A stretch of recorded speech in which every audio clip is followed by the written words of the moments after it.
Okay, hello everyone. Welcome. We're going to get started. Welcome to our annual address on the state of resource management. My name is Thomas Meredith, Vice President of Marketing, and I will help moderate today's webcast. And presenting today will be the RMI's Managing Director, Randy Mislovic. We are really excited about this webcast. Over the last year or so, well, actually, last few years, we published some really compelling research reports. In part thanks to a lot of you folks attending today, filling out those research surveys. We appreciate that. And we're able to include a lot of that information in today's presentation. So, as I said, really excited to share some of that with everyone today. Before we get started, I will cover our few standard items. You all probably know these by now, but we are recording today's webcast, and we will send that link out later today. We will also have a question and answer session, and we will try to get to as many of those as we can in our allotted time. So throughout the presentation, enter those questions in your GoToWebinar window, and we'll take some time at the end of the webcast to answer those. I will say if we don't get to those, we'll try to take some of those questions offline and answer those for you after the webcast. We've also made a PDF copy of today's deck available, and that is in the GoToWebinar handouts window on your screen there. And last but certainly not least, for our RMCPs on the line, welcome. Don't forget, there is one PCU credit available for attending today's webcast. So RMCPs, don't forget to claim that credit. Okay, that covers my items, so let me get out of the way here and welcome the Managing Director, Randy Mislovic. He'll be presenting today's webcast. Randy, welcome. I'll hand it off to you. Terrific. Thank you. Thomas, do a quick sound check. Audio sounds good. Okay, perfect. Thank you. Well, good morning, good afternoon, and good evening. Thanks, everyone, for joining us. We have a really big crowd today from all around the globe. We appreciate your attending today. Hopefully we'll make it well worth your while as we present our 7th annual State of Resource Management. I want to pause and give a special thanks to MavenLink. We really appreciate their sponsorship of this big event for us. And it's just great to see one of the automation tool vendors so interested in not only supporting us, but in their focus and emphasis on the importance of resource management to your businesses. So thank you to MavenLink.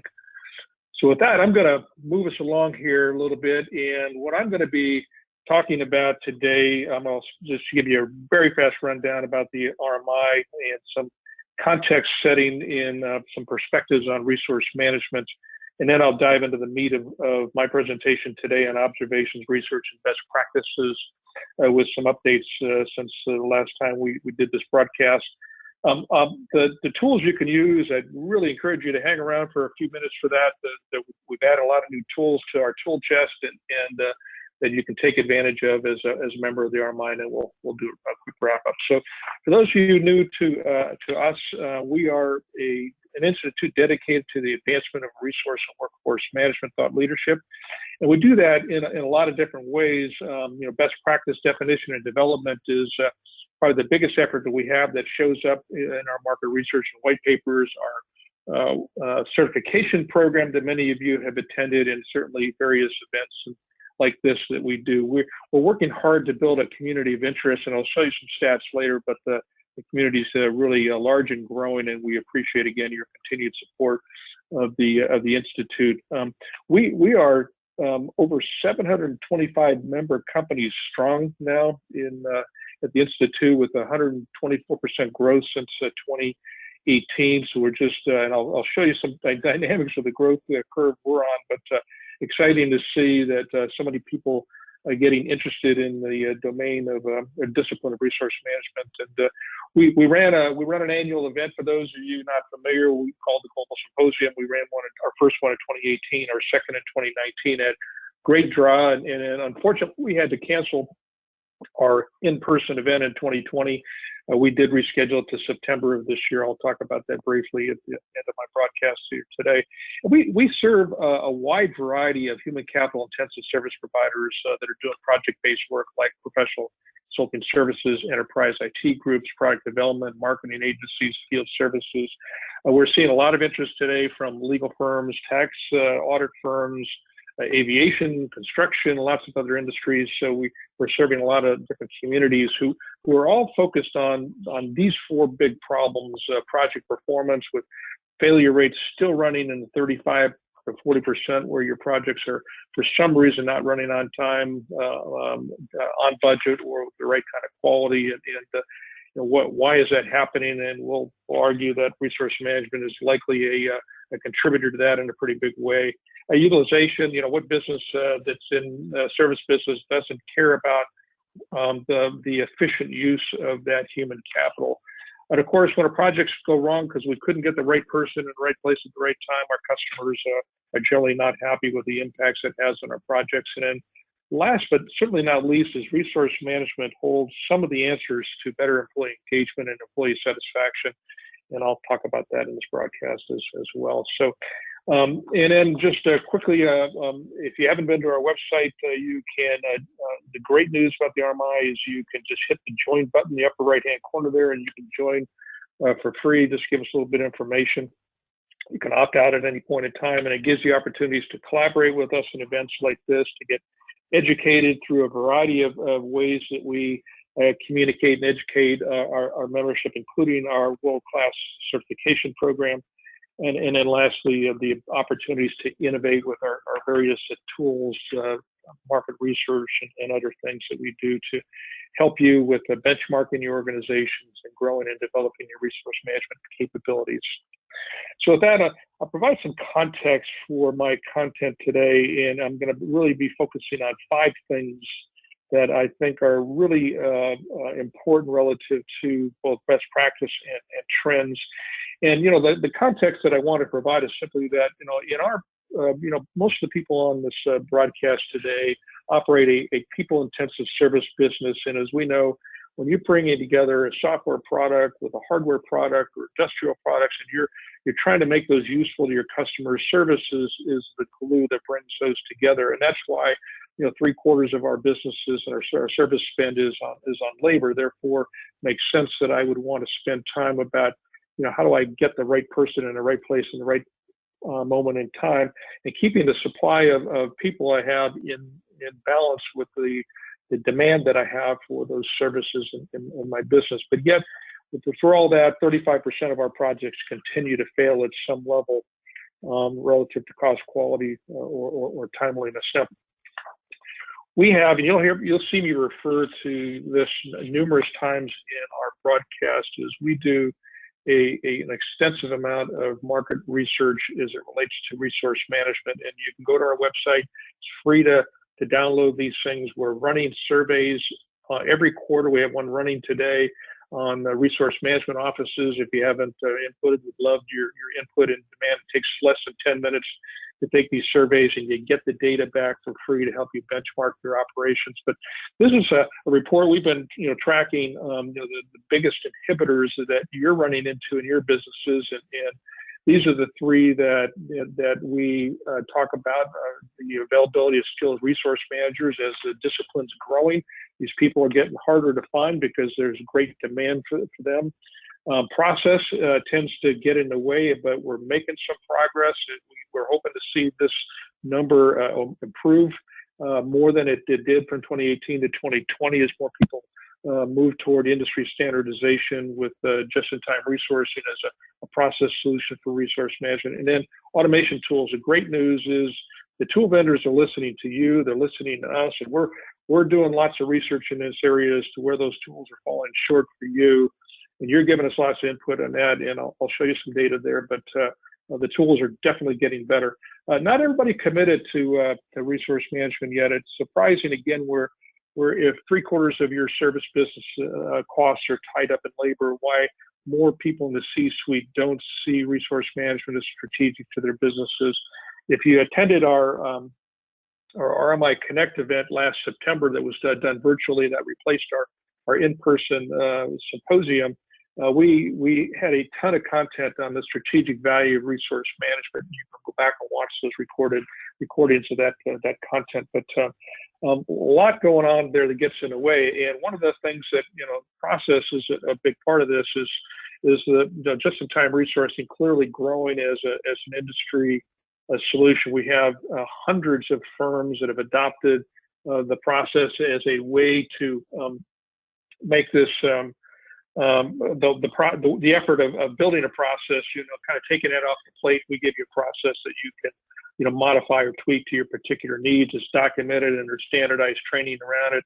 Now, we had a member last week told us that one of their biggest problems was they had 30 to 35 resource managers in their company, and just the job of getting to a common taxonomy was quite challenging. And anyway, so a standardization really helps you get past that. So a lot going on relative to process standardization. Now, this page, you'll probably be happy to know that I'm not going to spend time going through these 10 things. I will thread some of these through my presentation today.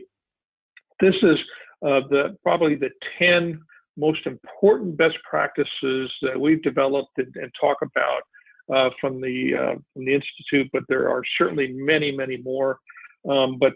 This is in the document that, there's a PDF out there of this presentation. You can get a copy of this, and I would encourage you to, print this page out and stick it in your cubicle or your office wall or whatever, and focus on it. If you do these 10 things, just those 10 things, you'll be doing a whole lot better job of resource management, and your project performance will get better. Your employees will be happier. Your customers will be happier as well. So I'll refer to some of these things. So we last updated some of this data at our RMI Connect event in September of 2020.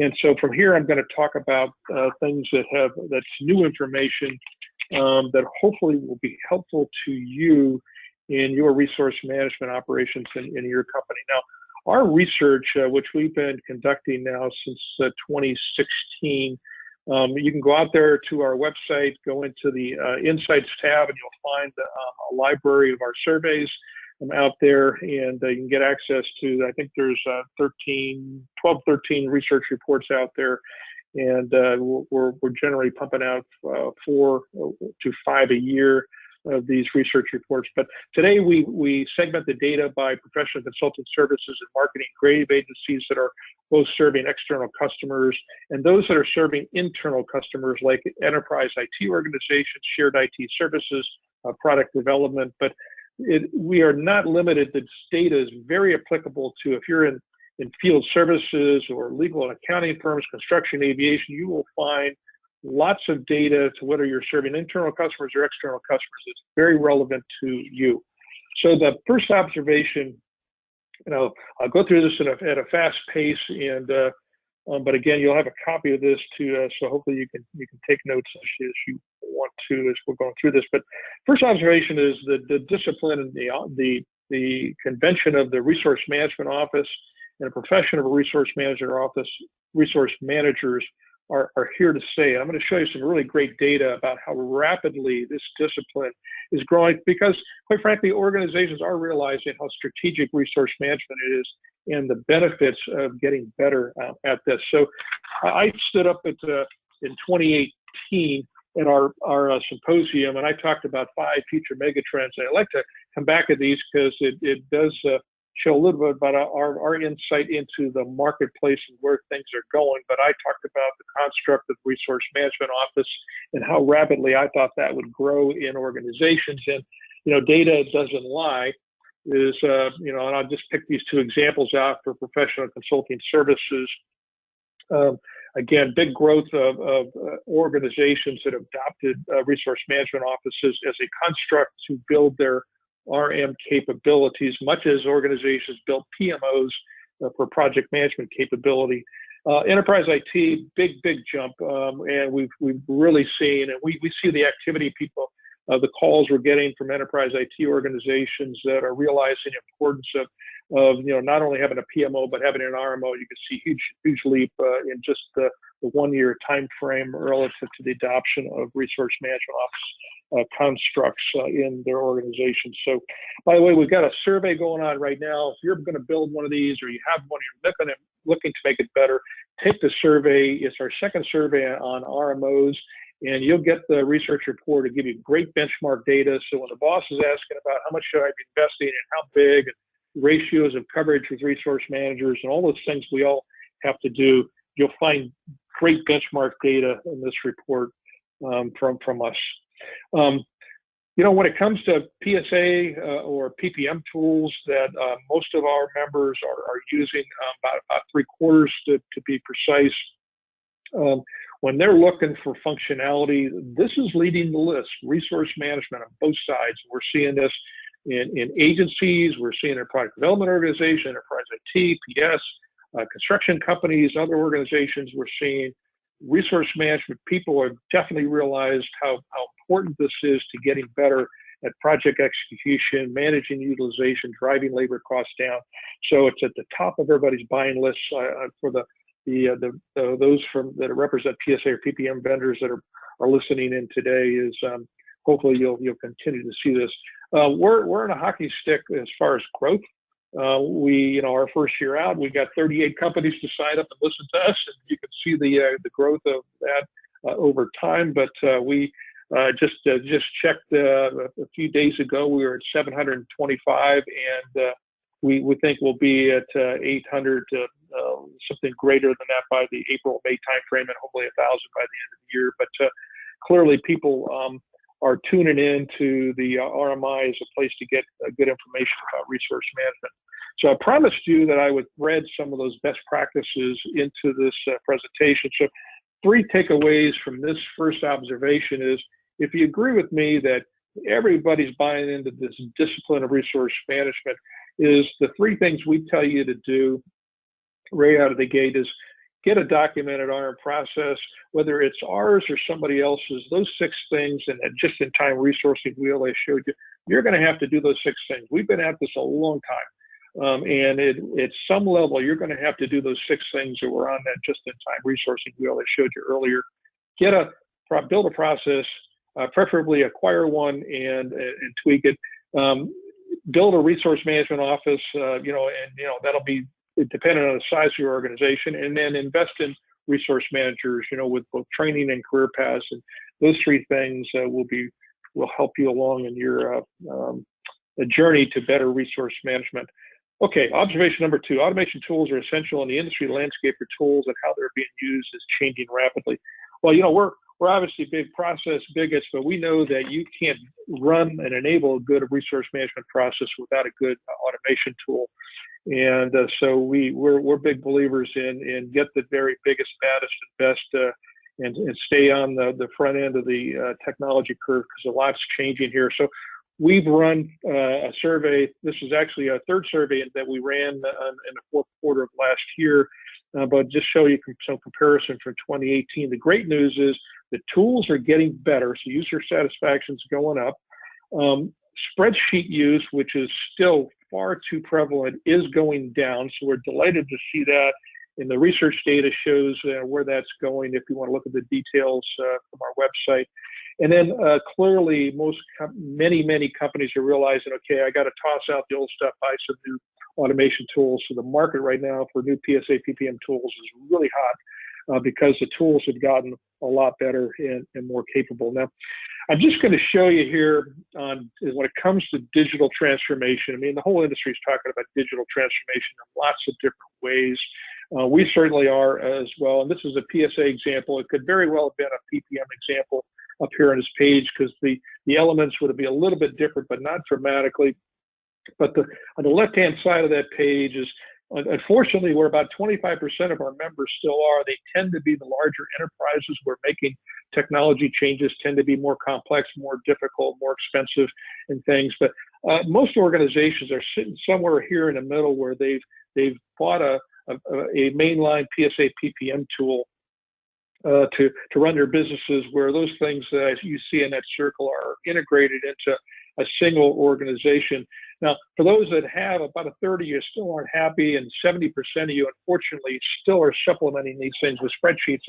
And that has a lot to do with, did you pick the right tool? Are you really using all the capabilities of the tool you bought? And did you build a great process for doing that? Where we see organizations now really tending to focus their time and attention, and struggle, by the way, is with integration, integrating your CRM systems, your expense management, the ERP tools, HCM tools. There's a lot of overlap that's starting to build up for both PSA and PPM tools. You know, if you look at the data at the bottom of that right-hand column, 57% of PSA users and 25% of the PPM users lack integration between these tools. It's not thought about enough. When we're picking a new tool, would encourage that to be an important part of your tool selection. Now, again, I talked about you know, how rapidly this landscape is changing, and there's 5 things that I want to talk about on this page that we think the future is going to bring pretty quickly for us. And I'll start with our artificial intelligence, what I talked about back in 2018, is making the ability to make automated staffing a reality in our business is coming along. And you know, today we're doing this. The tools are kind of giving us ideas on how to put supply and demand together, but there's a lot of manual effort still involved in that. AI is going to start to take a big bite into that. Data-driven strategic labor planning. Now, to be fair, most organizations today are just struggling with simple supply and demand matching, staffing my projects, driving utilization up. We think that the big winners in the future, and I've got a slide later in the deck on this, are going to be those focused on strategic labor planning. So I'm going to come back to that one.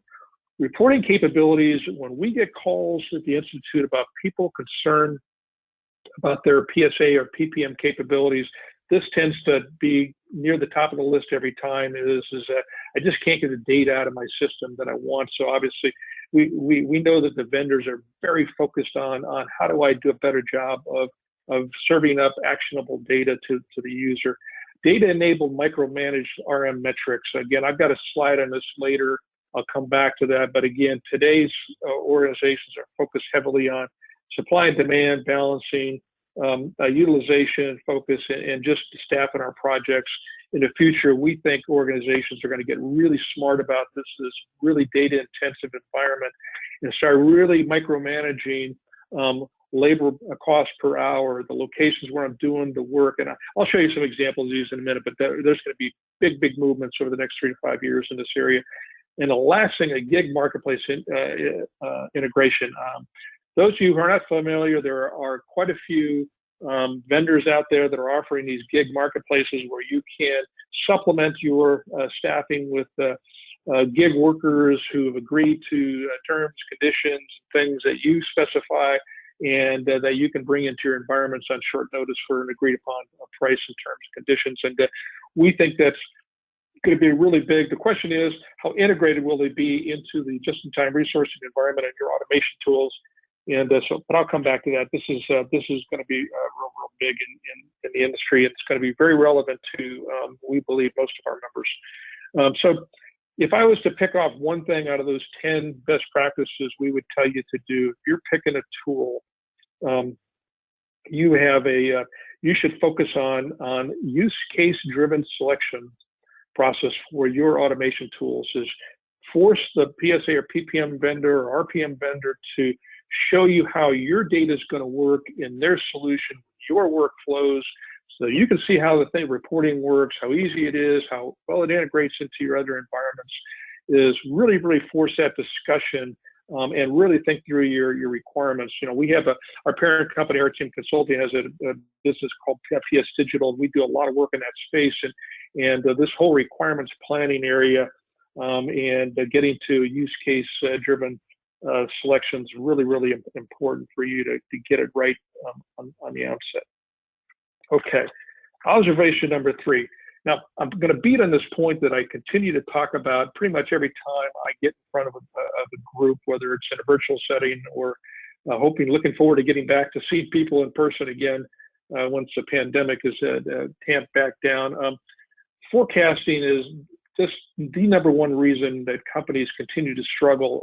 And I'll show you some data, but you know, hopefully it goes without saying is that finding people, the best people and then onboarding them, training them, and making them productive in our environments doesn't happen in terms of days and hours and even weeks. It happens generally in terms of months. So how do we get to a better forecast so that we can look out 3 to 6 months? So by the time that we get into that time horizon, we've had time to think about how can I get at what takes multiple months and close my supply gaps, whether it's capacity or skills or experience levels of things. We need time. And if you can't get good at forecasting, you're always going to struggle with this. So, I showed you the data on the left-hand side of this slide earlier, and I want to talk about process design and automation tools, because the data on the right, which comes again from our RMI research, is basically says, when it comes to process development, we're still struggling with forecasting, capacity planning, and I'll show you some, what good looks like from a forecasting point of view, something we teach in our certification course. And from a tools standpoint, is 40% of people who have an automation tool either neutral to unhappy with the tool that they have, and even only 36% to some extent are happy with the tool. So forecasting all around process and technology, we've got to get better at it. So when people ask me, okay, well, Randy, what does good look like? Well, this is what it looks like. Now, in our certification program, we teach a whole module on forecasting methodology and approach and how that can work. And because this is so important, and in our advanced RM course, which we just launched late last year, is we have, again, a big portion of this focus on forecasting. We've taken the whole construct of that to a new level. And the inhibitors which we talk about there on the left are basically those inhibitors are these 5 things. If you don't have these 5 things in place, you're going to struggle with forecasting. It starts with a documented, everybody trained on forecasting methodology. So we are following a very structured approach to forecasting our human capital needs over an extended time horizon. Data integrity. I mean, it's not just resource management, but any in our environments, whether it's project management or cost accounting or human resources, data integrity is really important. And this is an area where data quality is often suspect and therefore requires your attention. So you should have focus on data integrity. Accountability is the third thing I want to talk about. Is it's not just the resource management office, people owning this. It's got to be the people that are talking about demand, whether you're an enterprise IT group, the business units that are feeding the planners in your business for future projects and what you're going to agree to and budget for. Are those inputs accurate and reliable and agreed upon? And same thing's true if I'm in a PS or a marketing agency. Do I have sales telling me data that is really, really accurate and reliable? I remember when I ran a big delivery organization in prior life, is I'd have a sales organization come in and we say, man, Randy, you better hire 200 or 300 people because we're going to sell all these things next month and you're going to need a lot of people. And I'd say that's great. I'm excited about that. But okay, but where's the budget going to come from? And we need to all be in the same boat, so that if we're going to go hire 200 people, and doggone it, we need to make sure that that demand materializes. So, and that kind of brings you to the point of the interlock, is that on some frequency, the supply and demand people who are providing this data need to sit in a room or virtually in a room and agree that the data we're looking at over the next 3 to 6 months is what we're going to place, where we're going to place our bets for hiring or sourcing, for training, retraining, and the decisions we're going to make on human capital. And of course, this all leads us to some analysis. What does the data tell us then, right? And then hopefully that will feed, if you remember that wheel I showed you, I'll come back to that in a few minutes here. There's a sourcing and development wheel there, basically, where you got a gap analysis and say, okay, I'm going to be short this many people, these kind of skills, I got a new product coming that I needed to ramp up for. Those are the gaps that we can then start thinking about with our process and our automation tools, so that by the time that 3 or 4 month horizon, we get to that point in time, that we're ready to execute with the right supply of people to meet the demand that we need. So a lot to do on the forecasting side. This is really, really important to all of us and our businesses. So when we do our certification program, we talk again about a 3-part approach to business planning and forecasting. In my vernacular, I like to talk about long-term, short-term, and then the tactical daily planning. But we talk about a three-part program that we do teach in our certification program. We actually show a picture of that slide in some of our prior broadcasts. But this is really, really important that you build structure, invest the time and energy into doing the things, those 5 things I showed you on that prior slide, and in focusing on getting better at my forecasting as time goes on. And I talk about that concept of bracketing. Is that when you first start down the path of, okay, I'm going to get better at this, is you're not going to be perfect at it out of the gate. Just kind of, you might be, I'm making this up, 50% accurate over the next 30 to 60 days, and I'm 20 to 30% accurate, beyond 60 days. That's okay. Wherever your starting point is, and then focus on, okay, I want to get to where I've got 90% accuracy 60 days out. And over time, I want to be, let's call it 80% accurate, 120 days out, and I want to be 70% accurate, maybe 180 days out. Start bracketing, getting better and better, continuous improvement. And the organizations that do that get better at this. It can be done, it is being done, and the benefits are huge if you can have a good crystal ball that's pretty accurate on your human capital needs, looking out over time. Okay. Number 4, sourcing strategies and supporting technology are evolving quickly as the labor market reacts to the gig economy. Now, I'm guessing most people on the phone know what the gig economy is. If you're not familiar with the term, gig refers to those people doing work gigs, and then that gave rise to the term of gig economy. And really, it really all lies in the data. And I picked out these 4 data points, and I'm not going to go through all 4 of these, but just there are a ton of data points on the internet that are available to you about the growth of the gig economy, which is absolutely undeniable. I think I saw a stat that I don't have on this page that last year in the United States, roughly 40% of all the work that got performed by gig worker. If you went back 10 years, I want to say the data said it was like 15% or less just 10 years ago. And of course, the pandemic only accelerated this whole move towards more people working as independents or working from their homes. And 1 in 6 workers in traditional jobs today want to become a primary independent earner. Those are big. And then, today I think is this year, I think it's the first year where the millennial population, Gen Yers, now represent more than half of our workforce. And that's pretty much true in most of the geographies, whether you're in North America, EMEA, Asia Pac. That's it. This is changing really, really rapidly, and the baby boomers are now a minority community in the workforce. And of course, the Gen Zers are now starting to kick in, and then the alphas in about another 10 years, we'll start to see more of them. But this gig economy is here, and it has substantial implications for us in the resource management world. I'll start with some data again from our research library that, again, you can get access to for free from our research library, and the website is so look at that. All but 5% of you said, I got some challenges to very difficult finding talent. No surprise here. A lot going on. It's getting harder and harder. And as the people are trying to react to this, they're going to an all-in strategy to finding people. You can see the list of employee recruiting third parties and those kinds of things. And I would just tell you that you'll start to see a new bar show up, and that'd be gig marketplaces. And I'll come back to that. But it's getting harder and harder to do this and to do it well.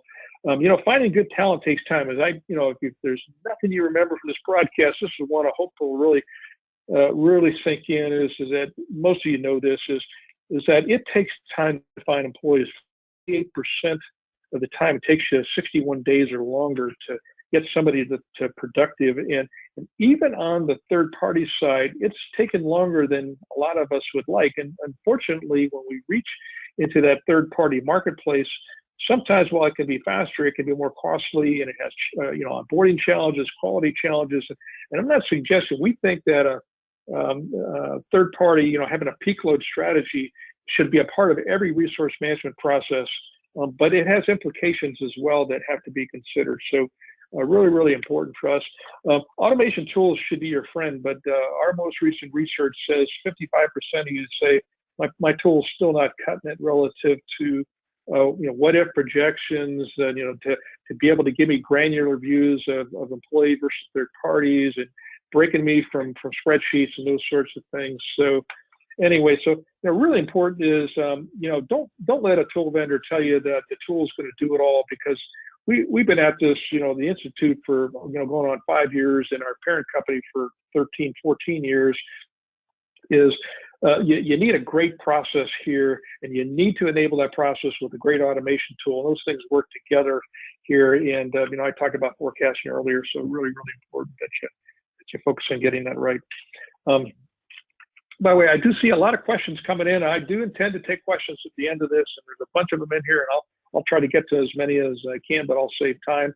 I wanted to show this as it relates to the gig economy, and I know there's a number of those vendors that are sitting here on our broadcast today, because we've been doing a big outreach to them, and if we really feel like if they don't start to embrace where they fit in this ecosystem, they're going to get left behind in the ability to reach the marketplace that is quickly realizing that tool. Those tools have got to fit somewhere in this ecosystem, and in our just-in-time resourcing solution, which is a growing industry standard today, is those tools fit very, very well and can be very helpful to you in both staffing projects as well as sourcing and development. And they have a really important place there, not only from a process point of view, but again, it's an opportunity for you to, if you go to a gig marketplace, to have a disconnected tool from your otherwise automated environment. And so, we're encouraging those vendors and the PSA PPM vendors to start talking more, to get more integration going on, to where those things can be integrated from an automation point of view, but they have to be built into your process. And so your skills inventory needs to consider where those individuals or skills are going to come from. Your forecasting mechanism needs to contemplate that I probably am not going to be able to do this all with employees, and then those tools become important. So this is the gig marketplaces are going to be important going for the future, but they got to be done right, and they can be. You don't want them to become an inhibitor. You want them to be a net gain for you when you go to them. So, okay. So a couple things to think about here.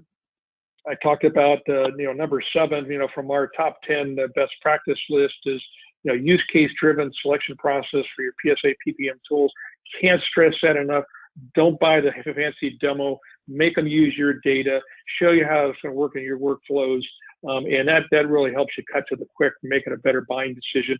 And then the skills database I want to point out is the number 2 thing beyond forecast that we see people struggling with is if you can't get your skills database designed correctly, so that when you're trying to apply a forecast against it, trying to apply your allocations of people to work to it, if you don't get that right, you don't maintain it, on a constant basis, you're going to struggle in this environment. So there are answers to it. We do teach that in certification. Of course, we've got a whole module on that as well.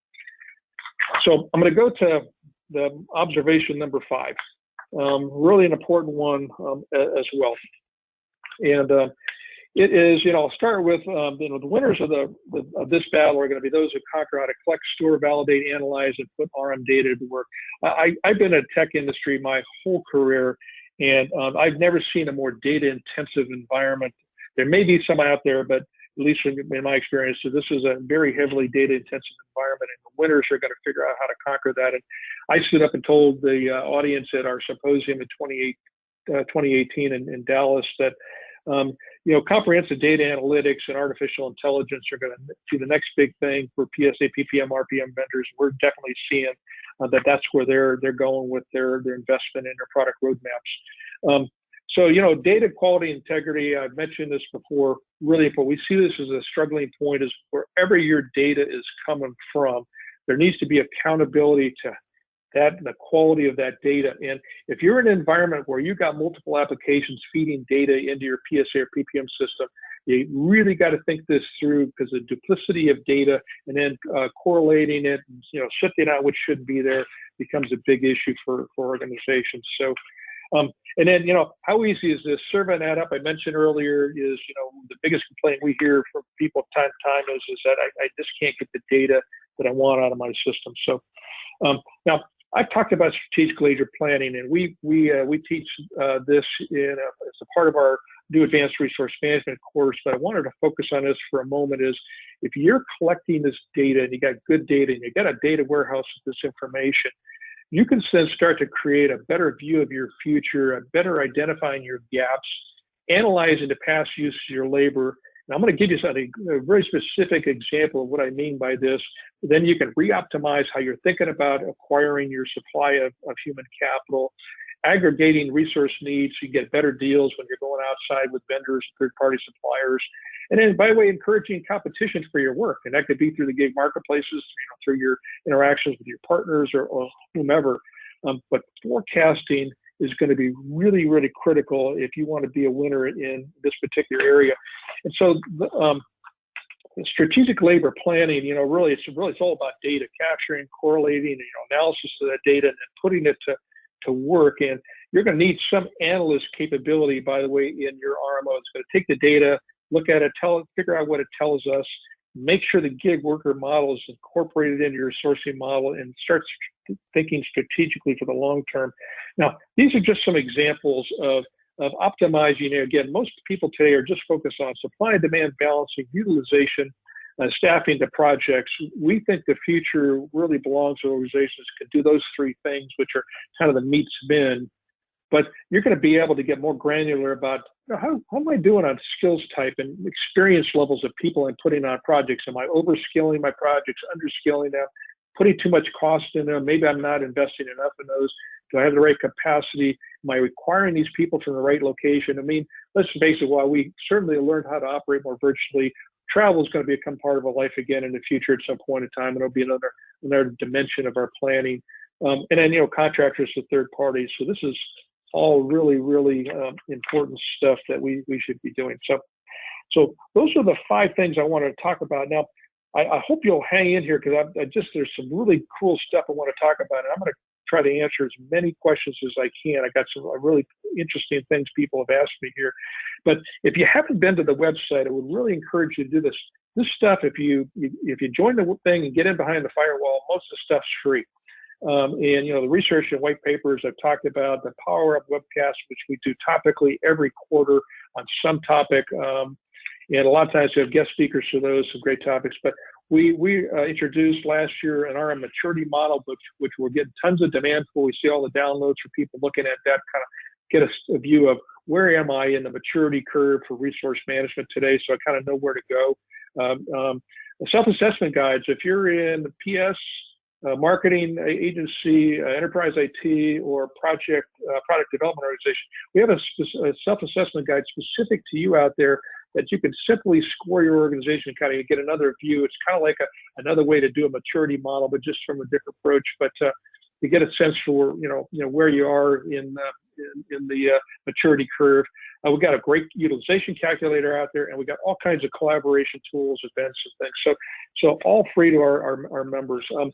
I'm happy to announce today that for those organizations that are looking for some outside advice at a high level, our new strategic readiness advisory service. So if you're looking to figure out just at a high level, am I organized correctly, invested properly, and producing the right business outcomes as a result of better resource management, this service is designed to attack that. We've got a lot of inbound people asking for something like this, so we decided to go ahead and deliver on that. And our parent company, RTM Consulting, does much deeper assess and architect approaches to resource management. If you're looking for something simple, fast, and sweet, we go through a 3-step process of collecting some background data, running a virtual workshop, and giving a deliverable to answer some questions. And we do tiered pricing.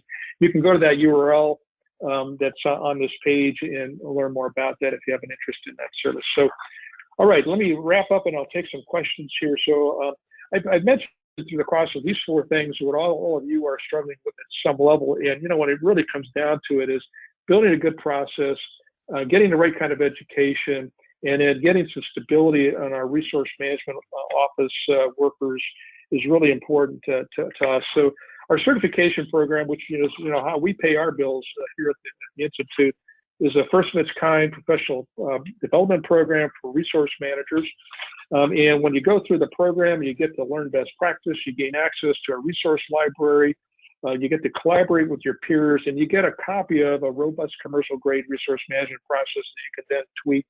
We got tons and tons, hundreds of companies that have put people through this program.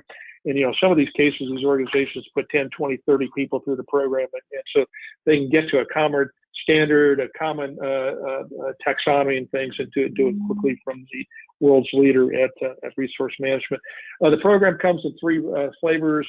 In class, which we put on hold until we do have a class out there for April this year, but we put those things on hold resulting from the pandemic. But we also teach this with an online, with a live instructor in an online program, as well as we have an on-demand version of this product of this program, where you learn just-in-time resourcing in these 6 elements that will help you put together a robust, scalable resource management process. The pricing is there on the page. And by the way, if you're a PMI, a PMP, you can earn PDUs towards your PMP recertification as well.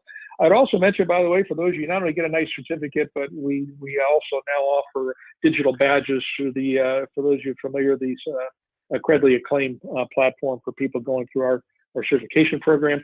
You can get all this data on our upcoming classes from the website. We have an in-person class coming up in Cincinnati in April, and that's one option too, but you can still take it online, which tends to be our most popular format today. We've got 2 programs coming up in April and June. We still have some slots left in both of those, but they're filling up fast. And then for those of you who are RMCPs already, the new Advanced RM course, we got great feedback. I hope you'll take a look at that. We got a course starting on April 15th as well in Advanced RM. And don't forget, again, if you need to do it on your own time, we got a great version of this in an on-demand format. Okay. Hopefully we're all going to get back to travel at some point in time. And so at the moment, we're planning on running our symposium again, September 23rd and 24th in Dallas, Texas. You can learn more about that from our website. And we got great bundled pricing. If you want to go to certification and attend the symposium, you can get a better price for doing both at the same time as well. And I think we've got a bundle for the Advanced RM piece as well. So would encourage you to look at this. We had a great lineup of speakers across those various domains last time, and we've got some great speakers planned for this. So before I take questions, I want to again thank our sponsor, Mavenly. I hope you'll check them out on the web, and we very much appreciate their support and their focus on the importance of resource management as well. So Thomas, with that, I'm going to come back and we'll go to the Q&A section. I'll turn this back over to you. Okay, great. Thanks, Randy. Man, really appreciate that presentation. A lot of information. I feel we could have probably went an hour and a half with all of that content, but we'll stick to our hour of allotted time. We did have a lot of questions come in. I will start here with obviously a few questions that came in when you had your observation number 3 up there on accurate forecasts. So let's just kind of start at the top and kind of recap, and I'll ask, what's a good goal for forecast accuracy? So great question, and can't say enough about how important it is to get this right. Is we tell you that if you should, first of all, focus on at least a 6-month time horizon for your forecast for human capital needs. Would tell you that greater than 3 months, you preferably get to where you can be relatively high. And when I say relatively high, 80 to 90% accuracy in not only capacity but the granularity of skills that you're going to need. That'll be decline as the horizon goes out towards 6 months, but hopefully getting yourself well over 50%, 60, 70%. We're seeing some organizations that are getting as high as 90%, 60 days out or better, and even those that are looking 6 months out, getting as much as 60 to 70% better. The supply chain industry got started from nowhere in this back in the 80s and 90s, and today's supply chain, they're hitting marks that we can only dream of right now. But as we all get focused on this, we'll get better at it. Okay, we got another one came in here. It said, you mentioned a survey about RMOs. Where do I go to participate, and is there any cost to getting the report? I can take this one, Randy. There is no cost to getting the report. If you go to our website, the RMI surveys page, the survey on resource management office is open now. You can take that. Once we get that process and get the research report put together, you will get a copy of that report. All other reports on there are available as well if you join the RMI. Randy had a page up there with the join button top right. You can join the RMI and get access to all of our research reports. We have 15 up there now, from automation tools to utilization to inhibitors to effective RM. We even have the profession of being an RM or RMA leader. So we've got a ton of great reports out there. So please join us, log in, and pull down whatever you want. Okay. Randy, hey, Thomas, I see. Yeah, you got one? Yeah. I see I'll just read it. My organization, there's been a push to replace the term resource with people management or people planning. What feedback have you seen on ensuring we focus on people and not just fill in the numbers? So that's a great question. And there's multiple dimensions that I want to answer, because I know this person's not the only one asking us this question. Is, it really comes down to making sure that if you change resource management to people management, that you define it, and so the organization knows what you mean. Because the first logical place people get confused is, where does resource management end and where does HR pick up? Or you could take the reverse of that. We actually have a slide out there in our RMCP library that basically shows how we think HR and resource management should overlap, and where their individual responsibilities and the like. Not that you have to do it that way, but we kind of took what we think best practice to be and defined it like that. I would really encourage every organization to have a charter. What is resource management enabled and empowered to do? And whether you call it people management or resource management, I think that's less important than making sure people say, whatever you call it, that we're clear on what it means. And not just as this person said, not just fill in the numbers. Absolutely. Employee engagement. There's a 3-part white paper that I wrote a while back on this topic is if you want to build really great employee engagement and do it collaboratively with HR, build it and make it part of a scalable process for your organization. Wow.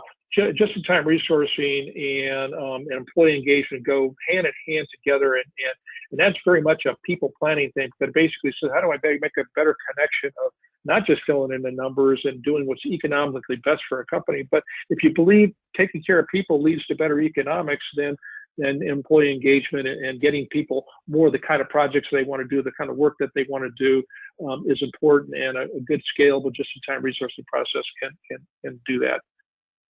Next question. Yeah, I got this one that came in. Can you manage resource shuffle? For instance, identifying opportunities of dead time and shifting resources quickly to another project. If a resource assigned to a project is waiting for a prerequisite, then for a short term, could be a day or a week, the resource could be shifted to another project. Or is this for a high-level resource management? So the whole thing about shifting people from projects is which we call churn, is really, really important for folks to make sure that I've got a just-in-time resourcing manages this very, very well, and the whole objective, by the way, is try to minimize churn. Now, when you're in an agile work environment versus a waterfall environment, is agile creates more by design more churn in some respects, and the whole key is getting data that how do I minimize churn but still be able to match supply with demand for the work that I'm doing, irrespective of whether I'm in a waterfall or an agile environment. And I would just tell you that you can do a better job of managing a churn or shifting, and it's an important part of good resource management that just-in-time resourcing does in fact address. I saw a question in here too, Thomas, that I wanted to answer too. It was a question about the demographic of the survey responses. So when in some of the surveys, we actually show you that, but generally speaking, we show you the size of the companies that are responding. Most of our surveys have between 100 and 200 responses. They are across those 4 domains I talked about, and they are also a range of people who are answering. We got C-level people answering these questions. We got RMs answering the questions. We got PMO leaders, delivery managers, a lot of different people, So I just say we have, and we tell you those where we think we have data that's statistically valid versus that, which we didn't think we had a big enough sample size. But generally speaking, we share that. And across the employee size, which is part of your question here, is we got small companies to very large enterprises. I mean, those have more than 50,000 billable workers or EIT workers and everything in between. So, and we generally are finding we're getting a really good response across the company size range. So we feel pretty good about that. Mm-hmm. What's next? Okay. Yeah, I got one here. It says, we are a large firm doing tax audits. So she asked, can this work for us? I assume she means some of these RM best practices. What are your thoughts on doing this in tax audit companies?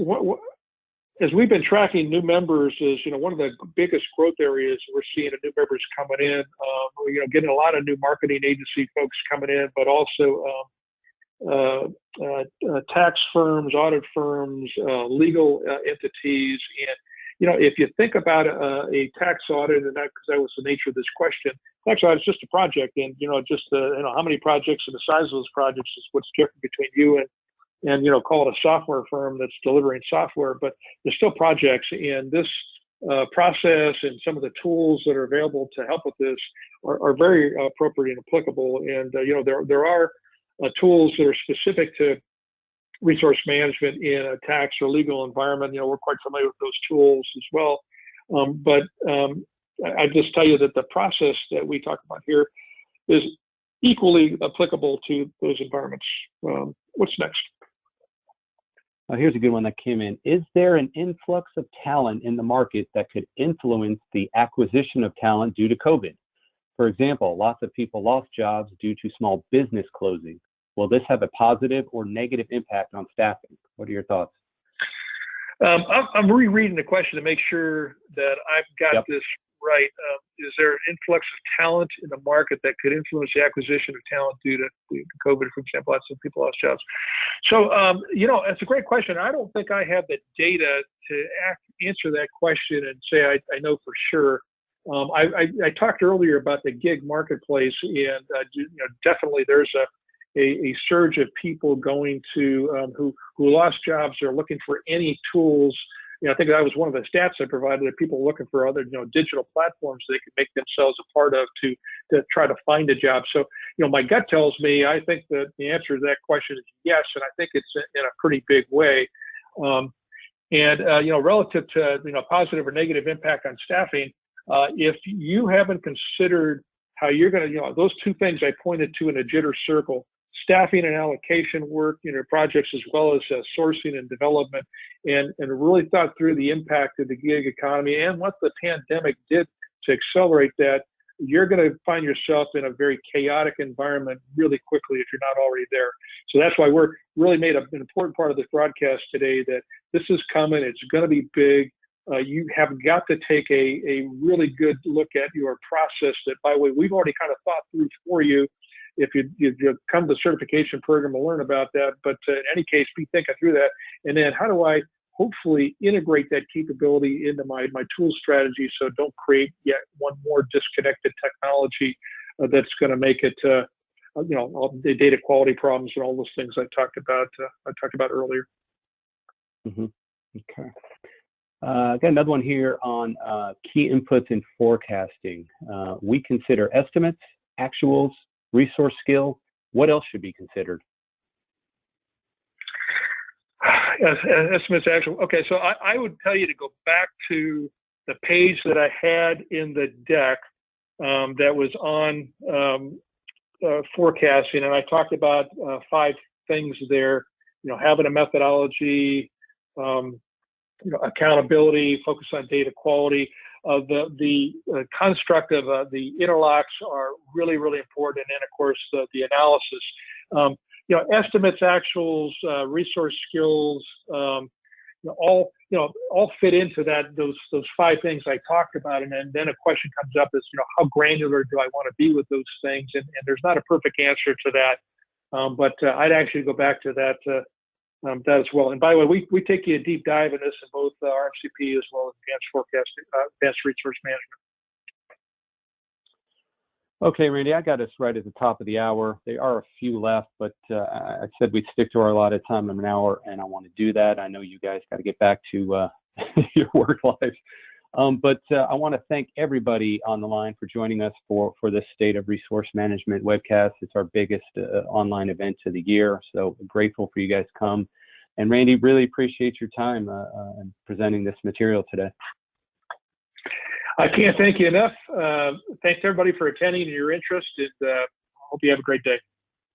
Yep. Thanks, everyone. We'll sign off. Remember, we will send a link out for this recording out later today. Thank you for joining us. Have a great day.